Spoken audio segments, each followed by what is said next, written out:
the Greg and Leisa Show. We're back. Yeah, as always, I'm Greg. And I'm Lisa.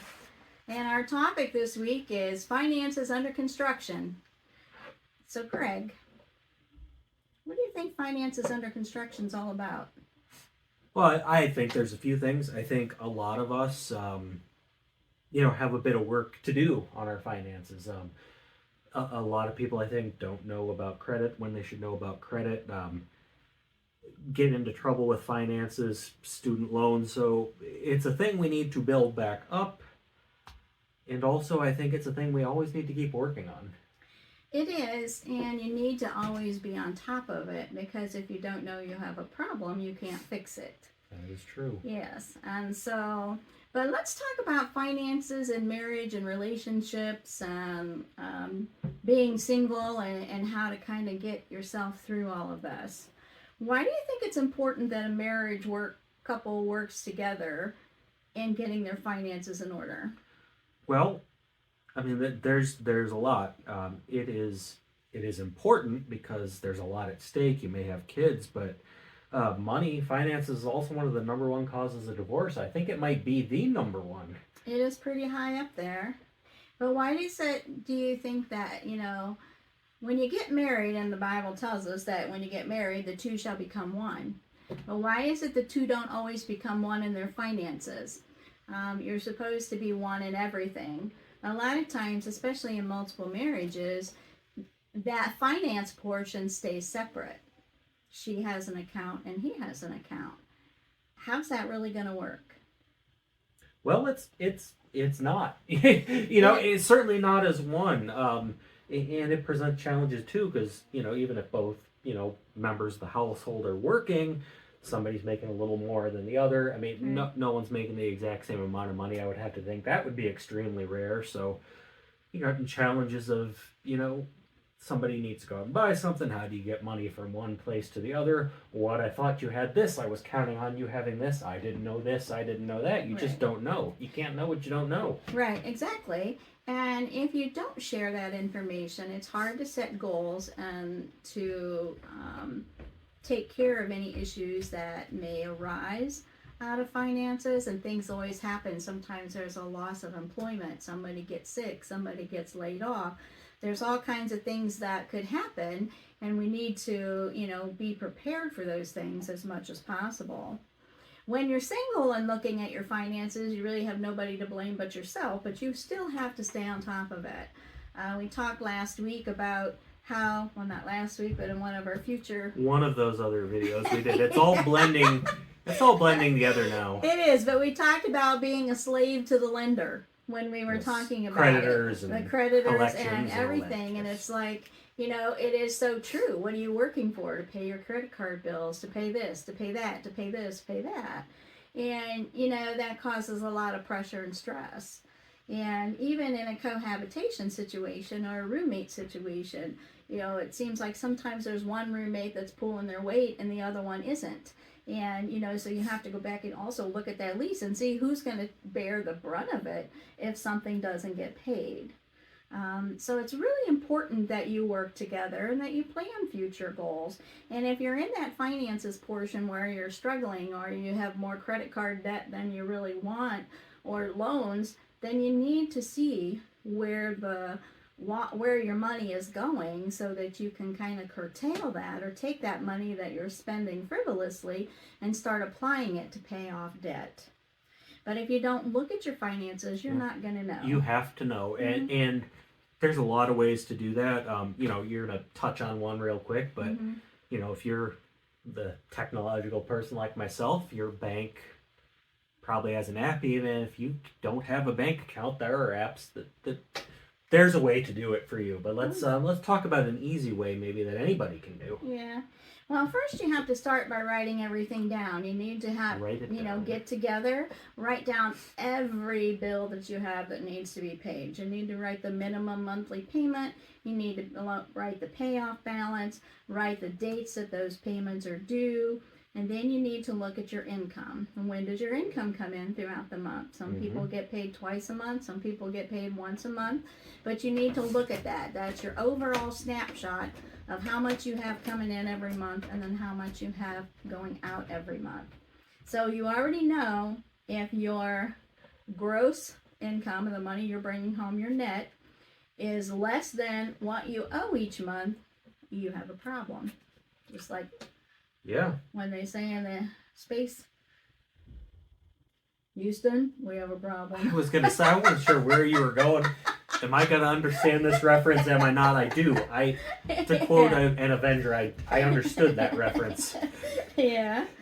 So one of the things that you have to do, I taught a finances under construction class a while back, and you have to start with this. And it is painful because everybody gripes about it, but if you don't do it, you don't know where your money goes. And what you do for the first 30 days, it's a 30-day challenge. And you just take a little pocket notebook like this and just carry in your, keep it in your car, keep it in your purse, keep it in your pocket. Every penny that you spend for a month needs to be written down in this book. And you can use a pen or a pencil. Those are things we used to record information with. Yeah, but you have to also realize that some things you're going to pay cash for, some things you're going to put on your credit card, some things come out of your checking account automatically. So you need to, for a month, see what's happening. So it goes back to, if you don't know where your money's going, you can't fix it. Absolutely. At the end of the year, because I'm in my own business, I tally everything. I keep every single receipt from McDonald's, whatever I pay cash for, everything. And I have a box I put everything in, and then there's a monthly envelope inside. And at the end of the year, I can tell you how much I've spent at McDonald's or fast food when I travel on the road all year. I can tell you exactly to the penny where all my money has gone. And so if you can't tell yourself that, and you don't know where the drip is coming from, or the leak is coming from your finances, you're not going to be able to plug it in to fix it. So for the first 30 days, this is what you need to do. Now you can sit down at the end of each week and do a running total, but you have to check everything. If you wait till the end of the month, you have a true 30 days worth of spending. Absolutely. And then you can balance that with your checking account statements. You can balance it with your receipts, and you can balance it with any of your credit card statements. Okay? So once you've done that, then you need to look at it. You have to take an honest look. When I found out one year I spent $800 and some at McDonald's, it was like, man, I should buy stock. Yeah, you know what? You're right McDonald's. though. That much stock in McDonald's. And there's a lot of. Because how long ago was this? Yeah, it was a couple of years ago. Yeah, so there would have been a lot of companies a couple of years ago to put $800 in, and right now, who knows? Yeah. So you have to look at it, and you have to know where your money is going.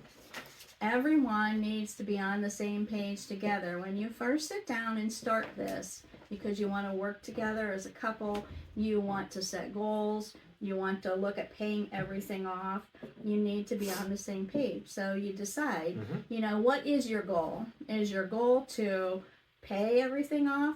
That's always the best. I mean, everybody, if you pay everything off at your house payment, that's a great feeling, because then you have just a house payment and utilities. So you need to look at that. Or, is your goal to, save money because you want to go on vacation next year, and this is about what it's going to cost. And you need to put monthly money away in order to be able to do that. So you have to look at, what your goal is with your partner or yourself as you're moving forward with your finances. The 30-day challenge it's a real eye-opener. You're going to be surprised. And you really need to sit and look at it, but even after that 30 days, the point is not to go 30 days and then forget about this stuff. You really need to get you into the habit of tracking that money and what you're doing. It is, but at the end of that 30 days, you're going to see where your money went. Oh yeah, you will. And you're going to see, where is the bulk of your money going. As you go through this process, you're going to take your bank statements and your credit card statements and your cash receipts, and you're going to categorize it all. Is it a business expense? Is it groceries? Is it, livestock and gardening? Is it car repair? Is it going out to eat? Is it, fast food? What is it? You're going to have to categorize that so you can see where your spending is and where your priority spending should be, to help you get where you need to go. So, saving all your receipts, you think it is a tough thing, but it's really not. I get a receipt every time I ask for a receipt. You have to, going through fast food nowadays, sometimes you have to specifically ask for them because they don't want to print the paper, because a lot of people don't take them and they'll tell you their printer's not working. Well, I told them one time, IRS isn't going to accept that your printer's not working. Write me a receipt, because you have to be able to verify it. So you have to look at that, and it's easy to put everything in an envelope or put them in the box and keep it in one location. And every year I have a box that has that year on it. You put your folders in there, you put your envelopes in there, and you have everything you need to do your budget and your financing. Absolutely. It's really not that hard to do. No, Absolutely it's not. It takes a little bit of time. But it's not even, if you stay on top of it and do it monthly, it's pretty easy just to keep going. Versus, I have to admit, sometimes I wait and do everything in January and look at the whole year. Yeah, but you have all the stuff, you're still keeping all that, so you can do it. Correct. Some people don't even get to like that point of the battle. Yeah. And I do go in, and start, I do really good the first quarter, first half of the year. But I do put everything in envelopes dated according to the month, and then it's easy when I go do it. I just go through it month by month. So you're going through 12 envelopes instead of a whole box of, receipts. I touched on it earlier. Maybe you're not a shoebox person. Maybe you have an app. I didn't even know about this. Faithfi.com has a lot of free tools. There's a lot of free tools out there to help you do this. There is. So, always keep the hard copy of the receipt, but if it's easier for you to scan in somewhere, put the numbers in, do the math, do that. The bottom line is keep track of your spending, however that might look for you. Right. But keep the receipts. Don't hear me say don't keep the Yeah, you definitely need the receipt. And I do an Excel spreadsheet. And the Excel spreadsheet, it has monthly expenses, and I have it categorized from postage to gas to contractor food, or which is my fast food. So I look at personal expenses. I look at charitable contributions, and every month when I tally, I put it on that spreadsheet. And then when I go to do my end of year tallies, I have everything on those 12 sheets that I just can plug into my end of year spreadsheet. Yep, and then that makes doing the taxes easier too. You got it all there. It does. But when you're looking at it, you can see how much do you need to cut back on. What can you cut back on? Where is your frivolous spending? And you'll see it. If you categorize this stuff and you add it up, you'll see. You will. You graph it out, you see a spike, or if you're just writing it down, you're looking at a number. One number is inevitably going to be bigger. I can buy a lot of bologna and bread for $840 for fast food. I don't know how much of that you can buy in 2023. Oh no, Bar S bologna is a good deal. Oh, it's still a good deal, and it's still a better deal than a lot. But it is. Yeah. But it's nuts out there in the grocery store. Yeah.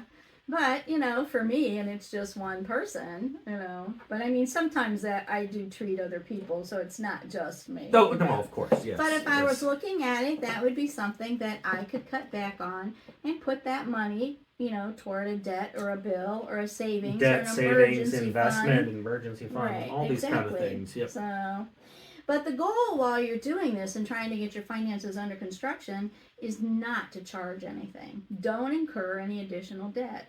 I was brought up, if you don't have cash, you don't buy it. Now, and a lot of people, we have credit cards that have all these rewards, and that's great. You can still do that and abide by this policy. And you have to know how much is in your bank account to do that, and you have to know how much you have to do that. But if you can be, disciplined and use the credit card and then pay it all off right away, treat it like a normal expense, then you're good. Get your points, get your miles. Right. And pay your monthly payment and pay it do all off. That, yes. And start again. But you don't want to go over what your No, income is that's right. coming in. The goal doing that Right. to stay within this Right. parameter would be just pay the whole thing off. And Treat get it the reward. treat it more like a debit card. Right. Let the reward really be a reward and Correct. not like a small part of the debt you've now Right. incurred. Because that's why they do that. Because Right. most people leave the balance on there, and then the interest kicks up, and then Yeah. you're basically paying for the thing anyway, and the reward's not really a reward Right. anymore. That's right. That's right. So part of this, not to charge, that's good. Depending on where you're at, you might be looking at taking on a part-time job to help pay off debt or something like that. And you might need to do that for 5 months, 6 months, maybe a year to get you where you want to be. You have to make sacrifices. Yes. You can't we don't get everything we want when we want it always. We have to work for it and we have to earn it. And my mom didn't work and my dad did, and there was 7 of us. And so, you learn to make your money stretch. Hey, we ate Spam and fried potatoes and SpaghettiOs a lot. That was dinner, but it was inexpensive and it fed a lot. And that's what you learn to do, is you learn to make things that can spread and can eat multiple meals out of. But you have to make the sacrifice, and you have to get your spending under control. And sometimes, the income is not there. Then you have to decide, what are you going to do? Are you going to be a slave to the lender? Are you going to make the sacrifice? You're going to sell things? Are you going to take that part-time job? Are you able to cut back on your spending that's going to help you free up some money so that you can pay, some of that debt down? And ultimately, you and we all want and need the release of pressure to pay. And when we get away from charging and robbing Peter to pay Paul and doing all this, when we aren't a slave to the lender anymore and we pay those debts, it really does release that pressure. It really does. Because then you can, I was going to say you can do what you want with your money. That's not quite true. Right. But you have more control over it. Yeah, and you have the excess money to put towards your goals. Yeah. Whether it's retirement, whether it's a second home or a vacation, or whether it is remodeling a room in your house, or maybe it's, saving for a rainy day, or maybe you need to upgrade your car. You have to have those future goals that you're planning for when you first start this project, so you both know what you're looking at. Yes. And you should always have an emergency fund. They say 6 months, but if you have 3 months, I say 3 to 6 months, because that emergency fund is what you're going to draw on for the unexpected expenses that you can't always plan absolutely. for. Somebody loses a job, the car gets in a big, God forbid, the car gets in a big wreck or something. Right. Hopefully everyone's okay, but hot water tank goes out, kid gets sick, and you have extra medical bills. So that's what you need the emergency fund for. And that's probably one of the first things that you want to start doing, is, you have residuary income coming in, which is your extra spending money after everything is paid every month. Mm-hmm. Whatever you have left, you want to be able to designate where that money is going. Absolutely. Yeah. So back in the day, there was a envelope program. Larry Burkett, I remember when I was growing up, he had a program, and he did an envelope. And as you set your budget with what your income is, in that envelope went your grocery money, went your utility money, went your car payment money, or your insurance money.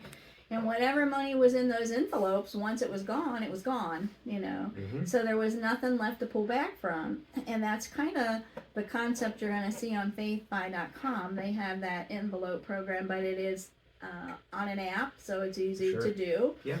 So if you want to do that and study your little book, the point is you want to do it.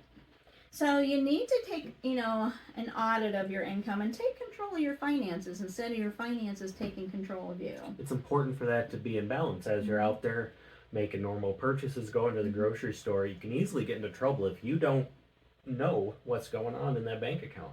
Right. Right, and when talking about grocery stores, you need to make a list. So if you stick to your list, because the grocery stores and advertising and marketing is really good. They tell you don't go to the store when you're hungry. Why is that? Right. Because you buy extra Yeah, things that look but good. you're right. It's a marketing thing like anything Mhm. else. The stuff on those easy to spot end caps is there for a Yeah. reason. The stuff in the checkout line is there Right. for a reason. Right. So you stay to your list, and you go to stores where you can get a better deal. I look at 3 ads a week usually if there's something I'm looking for, and see who's got the best price. You have to be able to make those decisions. It has to make sense. You don't want to spend your time and gas going to 3 different stores to save $2. Right. It depends on what it is. Correct. Yeah. Right. But you need to have that balance. And somebody said to me yesterday, and she said that sometimes you have to step back to go forward. And that is so true. Everybody at some point in time in their life will go through financial struggles. Everybody goes through something. And getting past that is the hard part. And it takes work and it takes time. But you have to be willing to make those sacrifices. Some of the family members that I know this last quarter, some of them have lost sources of income.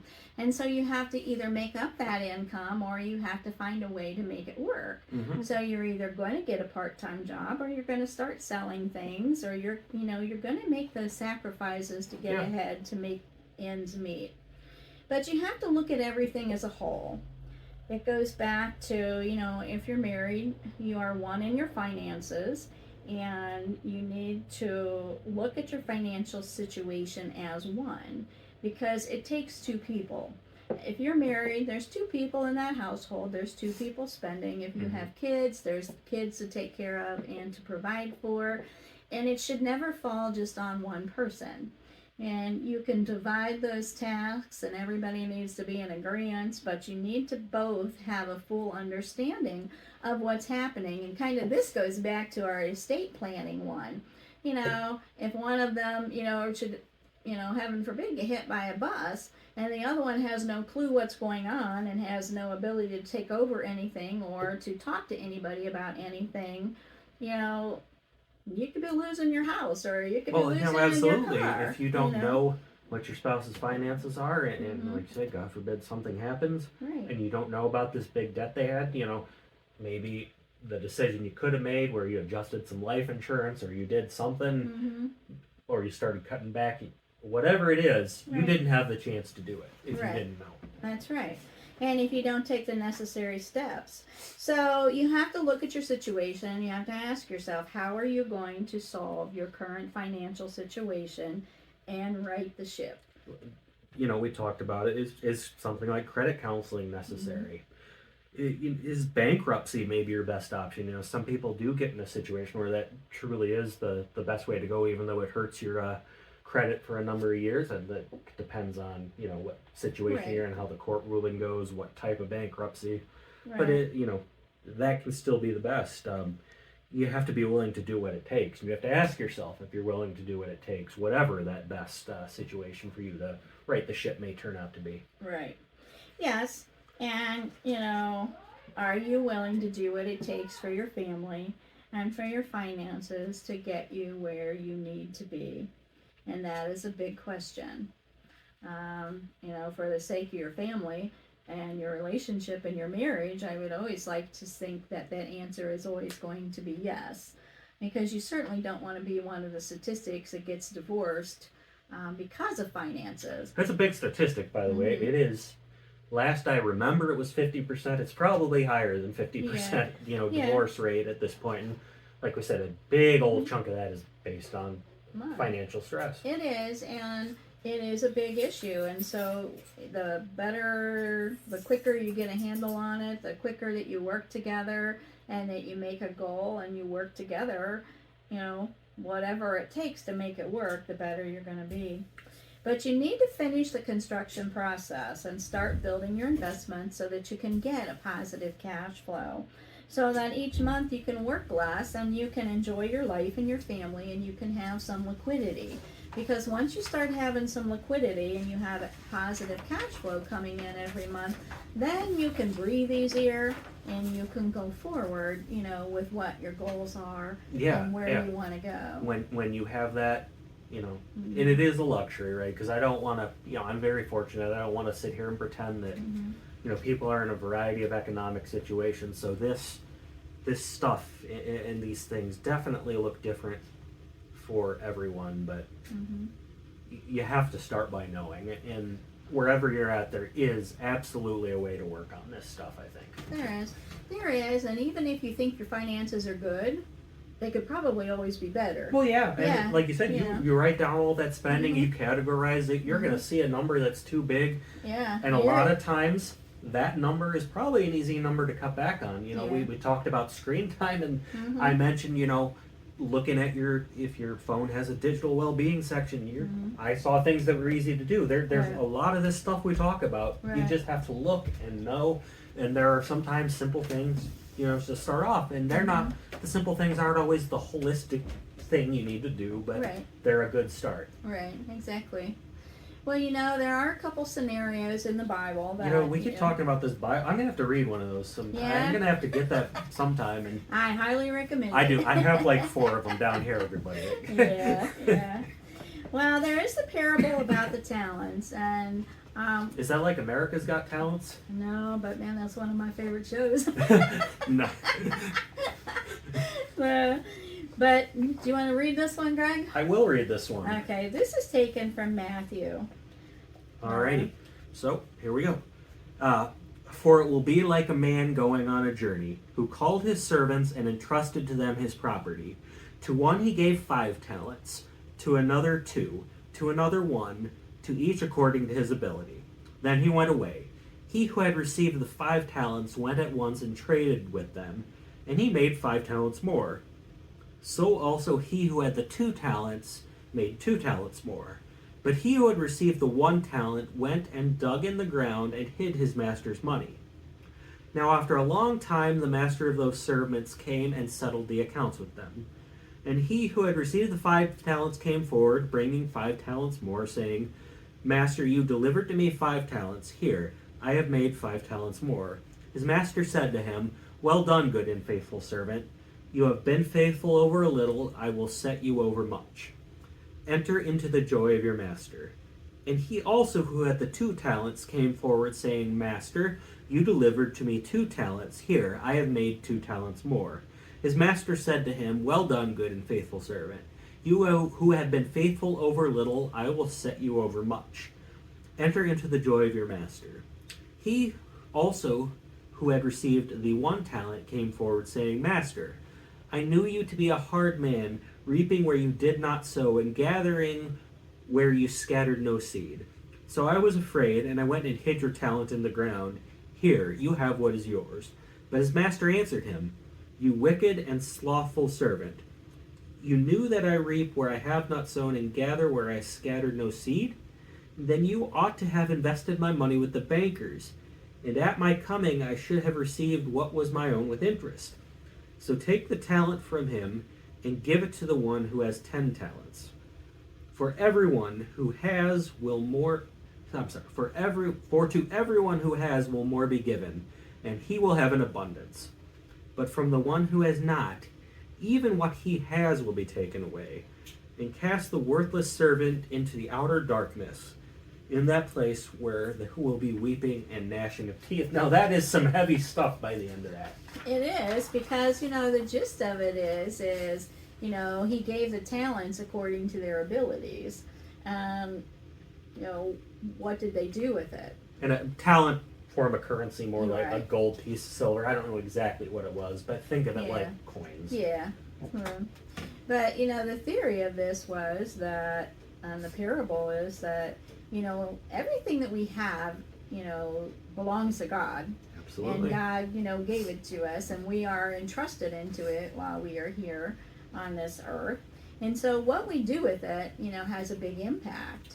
Yes, yes, absolutely it does. So do we squander it and don't do anything with it? Because, like the first one, he was afraid he would lose it. And yeah, the one with the 1. Yeah. And the kind of the striking thing about that parable is God's not saying don't use the money. right. Use it smartly, Wisely. wisely. Right, he's saying use it wisely, and if you can multiply it and make it grow, and that's what he wants us to do. And even that kind of meager amount of interest from the bank account is better than just the talent that he dug and buried in the ground. Yeah. So the point was not. And the other striking thing about that is they were all given a different amount, right? I don't know the relative worth of a talent. I don't know how to relate that into today's dollars, but I know that 10 is double what 5 is. Right. And 1, and then 2, Right. and then 1 is a lot less than that. So this stuff, that goes to show, this stuff is not only for the people that have the most. Right. There's another section in Luke 16, which is 10 through 14, and it says, "Whoever can be trusted with small things can also be trusted with big things. Whoever is dishonest in little things will be dishonest in big things too. If you cannot be trusted with worldly riches, you will not be trusted with the true riches. And if you cannot be trusted with the things that belong to someone else, you will not be given anything of your own. You cannot serve 2 masters at the same time. You will hate one master and love the other, or you will be loyal to one and not care about the other. You cannot serve God and money at the same time." The Pharisees were listening to all these things, and they criticized Jesus because they all loved money. And so, there's that verse in the Bible that says money is the root of all evil. It's not that money is the root of all evil, it's the love of money. Right. And what are you going after more? There's that verse in the Bible that says it's harder for a rich man to get to heaven than a camel to go through the eye of a needle. So it comes back to your motives and the desires of your heart and where you want to go with your money and what you want to do with it. Money is a tool. It is a tool. It should be treated as a tool, not as an idol. Right, not as an not idol. As your God. Like that's what it means when you say you can't serve 2 masters. You can serve God, you can serve money. Right. Can't really serve both. Right. But it also says, that if God has given us a little bit and we can't handle it and take care of it, how in the world do you ever expect him to give us more? Right, because when you have more, finances get complicated when you have more as well. They do. And, we talked before how you prosper by the fruit of your hands, that God, wants us to work. And that's what we are to do to earn our money. So what you do with that and how you take care of it is vitally important. Because if you can't take care of what you have, you can't really expect to get a lot more. But you don't want to let money ruin your marriage or ruin any relationships or to ruin your life. Right. And when I think about money being a tool, I wouldn't let a wrench ruin my marriage or my family. Right. So no more should you let money get that way. Right. And that's where all this stuff we're talking about, know what's happening with you and your partner, know all this. Right. There is a portion in the Bible that talks about, bringing your first fruits into the storehouse. And it is about tithing. And, one of the things, that's what, church talk about, it's known as tithing. But it's about bringing 10% of your income back to the church and for the work of the Lord. And it's a tax deduction. I want you to know that, because it is. It's a charitable. Yep. And most churches have pretty slick systems now where you can get a nice little statement of all that, and it's pretty easy to do. Yeah. But a lot of people say they can't afford to tithe. They say, they don't have enough money to tithe, they can't make their bills, so how in the world can they ever pay 10% to the church when they're not paying their bills now? Cut back, make those that's really how that... It is, and part of that, though, is the faith. If you don't tithe and give God your first fruits and the church your first fruits, how are you ever going to know and watch God work? You have to have that faith. I came from a family of tithers, and I have tithed my whole life, and, it's funny that you think you can't make it, but you'll find out you'll do more on that 90% because you gave your first fruits to the church than you would have done at your 100% if you didn't give. Now, when we say first fruits, this is going to be an interesting question, but I've heard a few different takes on this. Lisa, You're Yes. on the spot. Does first fruits mean pre-tax income? Yes, it's your gross Yes, income. absolutely. It I is your agree. gross income. And, I struggled with this year because I have always paid everything on my gross, even in the business.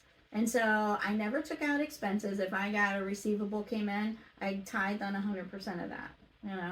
So then I heard somebody on the radio speak once and say, "Oh no, you just tithe on the profit portion." And I thought, "No, you don't.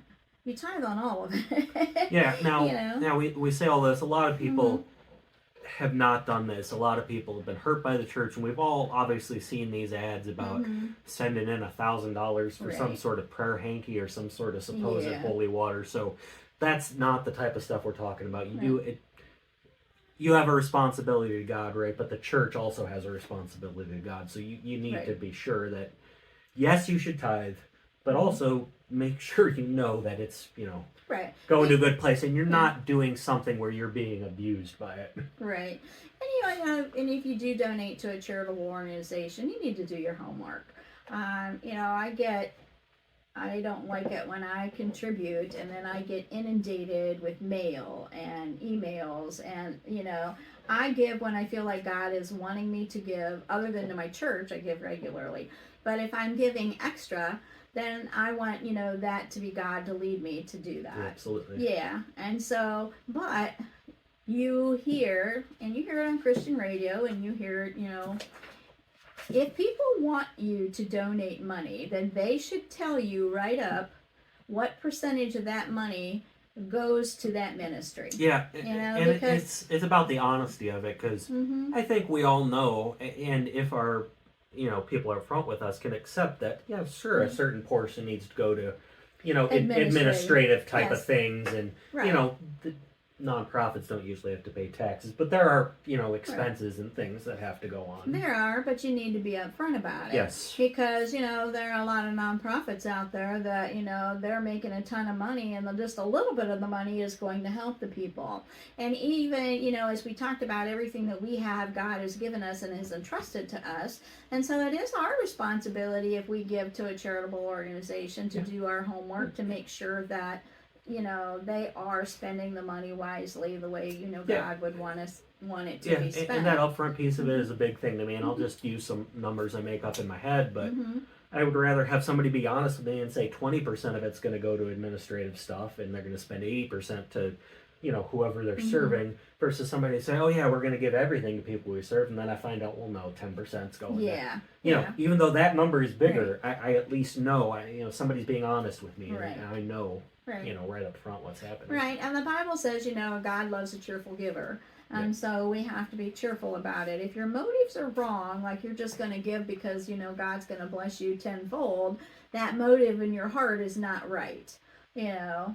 It is, it's a proven fact that, and it's proven to me multiple times, that, God will bless you in abundance, and He will meet your needs, and, you have to have that faith in that relationship with Him. And I would say if you're a new Christian and you're new to your faith, start somewhere. A lot of people have grown up a lot of different ways. Yes. And to a lot of people, even taking a $20 bill and slipping it in the basket is a huge thing for a lot of reasons. Right. So we're all at a different spot on our journey. That's so right. You need to find your starting point, right? Right. And that may not be all the way day one, 10% of gross income, but start somewhere, work on it. If you're in a church, if you're not in a church, go find. But a lot of them have groups, people you can talk to. They know good Christian financial advisors, or good financial advisors who aren't necessarily Christian, who have values. So there is help you can get, and it's a journey. Right. So it is, and it's between you and God. Yes. So God will convict you, and He'll let you know if there's anything going on. He's going to bring it to your attention. But your relationship with Jesus Christ, and we are the ones that are going to have to account for it when we see Him one day. So, but I want to bring that up because it is important. If you don't, faith takes an action verb. It means that you have to, have that faith in something that you can't see. And the only, how are you going to know if you don't exercise that faith? Yeah, it's the faith. heard it said, belief in what you cannot and will not ever fully understand. That's true. There's a lot of ways to say it, but Yeah. bottom line, I think we can all agree, you're not going to see the full result of your faith while you're here on earth. Right. So some of this stuff, and maybe money, is easy for you, and I don't mean because you have a lot of it. I mean, I'm a nerd. I do numbers. This spreadsheet I have here, this type of thing is easy for me. So maybe for you the journey is harder somewhere, but I think we all have that spot where God is calling us to do something, and we just don't get it. Well, what happens is a lot of times people stop short of their blessings. Yes, they do. They pray, or they have faith, or they're doing a ministry, and they decide they haven't seen any progress, so they stop. And that blessing could have been right around the corner. And, God has a lot of promises in the Bible for us, and He'll be held accountable to every one of them. And, yes, we can pray the verses back to Him, and, He'll do what He can do for us. But you have to start that relationship with Him. Yes. And the best way to start that relationship is, Greg? It's praying. I was gonna come up with some funny joke, but no, I didn't have it. It's just praying, and a lot of us aren't, used to that. If you didn't grow up in the church, or if you did grow up in the church, even in some cases, you kind of thought of praying as maybe something you did before a meal, and maybe something you did before bed, but it is applicable to so much. Much more than that. And prayer doesn't have to be some big long, prayer. It can just be talking to God. Yeah, and it doesn't have to be. Yeah. Yeah, you're right. It doesn't have to be a lot. You can shut your eyes even for just a few. 30 seconds, 20, even 15. I don't know how long that takes for you to, honestly talk to God. That can look different for everybody. Yeah. And it can depend on what you're talking about, or what you're praying for, or who you're praying for, or what the circumstances are. But you have to ask for forgiveness of your sins, and you have to repent, and then that starts your journey with Christ. And you want to get into the Bible. I mean, we give you Bible verses on every topic that we talk about, because the Bible is God's instruction book on how to live. We need to seek Him first, and everything else will come unto you. And the Bible says that. And I make a lot of jokes about it when we're sitting here reading these verses, but it truly is like, it was written in the first century. I mean, before that, obviously, the Old Testament, a good deal before that, but the newest of it was, first century. But it really is still, relevant to what we're talking. It's one of the few timeless things that's ever been. Yeah, and that's why they call it the living word. And, it may talk to me one way when I'm reading it and praying, but it may talk to you, somebody else. It goes back to He meets us where we're at. That's exactly right. Yeah. We can't say that the same verse means two different things, but it can speak to people differently. Right. So at the end of the day, it means the same thing, but I'm in a different place at life than Lisa is, so to her, the instruction's going to have a far different execution than it may for me. Right. But the important thing is, no matter what you're going through, no matter how trying it is, or we're all going to go through trials. Don't think if you become a Christ follower that everything is going to be rosy, because it's not. Yeah. Trials, make us stronger, and we're all going to go through things. But, we have to trust God that He'll meet our needs. It doesn't necessarily mean He'll meet all your wants, because there's a difference, but He will meet all your needs. And we need to learn to pray specific prayers. You hear, I've heard stories before about somebody praying they needed $569.32 to pay their rent. And, that's how much they were short. And, and somebody in the church happened to send them a check for that exact amount. But, we are supposed to be specific in our prayers. And, the Bible says we have not because we ask not. Right. And we talk about, praying for what you need. I just want to talk to people who are new in their faith a little bit. You might not have as good a grasp on that, but it does say come to him with the big request, come to with the small request. Talk to him, like you will work with him to sort it out. He's not going to hear a prayer and think, oh, that was dumb, Yeah. Don't that's either you may be praying for a thing you don't need, and you may get a Mhm. different answer to the question Right. you were asking than you were hoping you would get. But Right. as you go along this journey and you start praying these prayers, there's a saying I hear a lot that's, be careful what you pray for, because you just might get it. That's right. That's right. That's one of the things they say you never pray for is patience. you make those, because you'll get a test of it. But You'll get a lot of tests Oh, on that. you know, Yeah. Yeah. just you pray those big things, you're gonna get it in Right. some way or another. Right. You just might not understand Right. right away what the answer is, but that's why you're in the Bible, you're praying. That's the only way you can hope to achieve a little bit of that understanding, and you're not going to get it until you're on the other side of the pearly gates, so to speak. I don't know if there's actually Yeah. pearly gates, but Well- when you're not going to understand it till you're face to face with Jesus, and Right. I'm sure he'll have a lot to say to me once I'm done asking, dinosaurs, and I need some more detail on that because the Yeah. Bible's not really clear, but that's a Yeah. whole other episode we'll get into. Yeah. Well, one of the things though think we need to clarify though is, if you do not have a relationship with Jesus Christ, then he doesn't always listen to your prayers. He doesn't hear the Yeah, prayers he of still sinners. loves. Yeah, he still loves He you. still loves all of us, Yeah, but it's but, just you don't have that relationship. Right. It would be like me calling up Brad Pitt and asking him to come Yeah. watch my kids. Like that Right. wouldn't make any sense Right, because I don't right. know Brad Pitt and why I brought that in. Yeah, First name yeah. that popped into my head. Yeah. But it's a relational thing. It's not a Right. hate or Right. it's the same with Brad Pitt. Probably doesn't hate me. It's not that. He doesn't know me. Right. Right. And you can't expect, God to do things for you if you don't have a relationship with him and he doesn't know you. But I mean, the awesome thing about that is it starts somewhere, and he's always right there, and Right. it you see results Right. And you have to quickly, take and that step. it does take work, but Right. And take that step. you and start that to see action. it if you're in it, and you Right. can start to see things quickly, and it's not always these big dramatic changes, Right. but Right. So, but the whole thing is too is you need to take your finances back. yeah, let's And- get back to the topic. Yeah. If we can.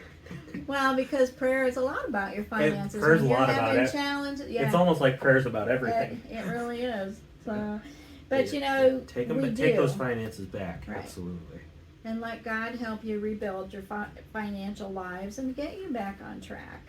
He's got a better idea for your money than you could ever imagine. He does, and the Bible tells us that He's got a plan for us much more greater than we could ever think. And our problem is we keep Him in a box and we don't let Him be God. Yeah. And if we let Him be God and do what He is, Right. Almighty and wants to do, we would be really in awe, We more in awe. We of would, what because we are. you're right. Yeah. That box, we want to keep him in that box of things we think we can understand, and Right. if I feel like if I could fully understand the God of the universe, Mm-hmm. I don't think he's really God anymore at that point, because he's not above anything if I can understand all of it, you Right. know? Yeah. So he truly is. I'm not saying, I'm saying, yeah, that's not really a God if you understand everything. Yeah. The Bible says there will be, mystery, and you're not Right. going to get Things all that we're of it. not going to understand at all. And you have to accept that, and that's what makes Mhm. it so powerful. Right. Because you can't be trusted to think of the things you can't think of. Right. Right. So, but you know what? Get your finances under control. Work together. Yes. Give it to God. Try tithing with whatever amount you think you can come up with. And, pray to God and go to Him first. Set your goals. And then we're going to, another episode we'll talk about your leftover income. And then, talk about investing it and how to get started and what is the best way to do that. But, we have to take a look at it. We're looking at it now because we know the holidays are coming. Christmas spending is coming. Mm-hmm. And, maybe now's the time to cut back. You're going to have a New Year's resolution and you're going to say, I'm going to do this. Well, start now so that you have a jump on it and you can see. Don't overspend for the holidays. Well, right, because there's an Mhm. expectation, and Mm-hmm. Christmas is important, right? It's where Yeah. we celebrate the birth of Jesus. And, Right. well, that didn't exactly, we know, happen on December 25th. That's when we're celebrating it. That's the point. So, if you don't think you can afford to, you're looking at your finances and it's tight, and there's an expectation of, this thing was on TV and I need to get this and this. No, the money and the presents was never supposed to be the point anyway. It's very Right. nice, and if you can do it, by all means, do it. Right. But if you can't do it, don't do it. And if you're around Right. people you love and family you trust, they will Right. understand that. Right. And maybe you make a gift, or maybe Yes. you, Oh, you can write a something poem, a poem. Yeah, there right. there are a There- lot of. That's right. I almost forgot about this. So that's Yeah. why there's two of us. Because Yes, you're right. There are a lot of things that you there's can a lot do. of things that you can do. We know a lot of it is about the kids, and if you know your kids, you know what you need to do and how to make things work. But it comes back to that saying, sometimes you have to step back Yes. in order to move forward. And so, maybe it's a gift exchange and you only do one gift instead of buying 20 gifts. Or another technique that I know you do this, and we do a bit of this. My parents do it. Buying little things, onesie twosies, kind of throughout the year. Right. And it doesn't always have to be big, expensive Right. things, Right. right? But Right. you see something on sale, somebody would like. Yep. There's nothing that says you can't hold on to that for Right. 6 months, 8 months, whatever it might be, for a birthday or a Christmas or. Yeah. I bought something today for one of my friends. I was at Goodwill, and if you hear this, she's only gonna know. But it's just a plaque. It says, "We're gonna be cool old ladies." So sometimes it's just something so simple Right. as that. Just to make somebody laugh. Right, because And for $1, it was worth it. or and you said for $1, right? So Right, it's yeah. really more about the meaning than It the money. is. And Yep. as you're out looking for those things, like you'll know those things when you see it. Yeah, you will. So, but anyways, we hope that you've learned something today in our show about finances under construction, because it is under construction and it does take work and you have to get started. And we will check in with you, because maybe the next month we'll do our own audit and see where we stand again now. But anyways, we're going to be praying for you. Absolutely. And we want you to have a great rest of your week and enjoy your holidays with your Yeah, family. and speaking of holidays, guys, when you see Chad Michael Murray come across your television, and if you're, a man married to a female, you're going to see Chad Michael Murray come across your television on Hallmark movies. Just watch it. He's not taking your money, so he's not going to hurt your finances at all, I don't think. You were wondering where that was going. I was. But I have to say it was. because the Hallmark movies. But there is a company out there looking for somebody to watch Christmas movies for 25 days during the month of December. Right. And they can be able to make money at that if they get That that is, job. word on the street is that is $2,500, so $100 a day. And That's they're exactly not right. going to pick many people. So, but hey, if you get that gig, that's a pretty sweet. it that's a really pretty is. sweet deal. So, she may get picked to be one of those, and then you won't be able to say anything about her Christmas movies. No, I'll go into another room and do anything else. Yeah. All right, that wraps us up for this week. So have a good one. All right, see ya. Bye.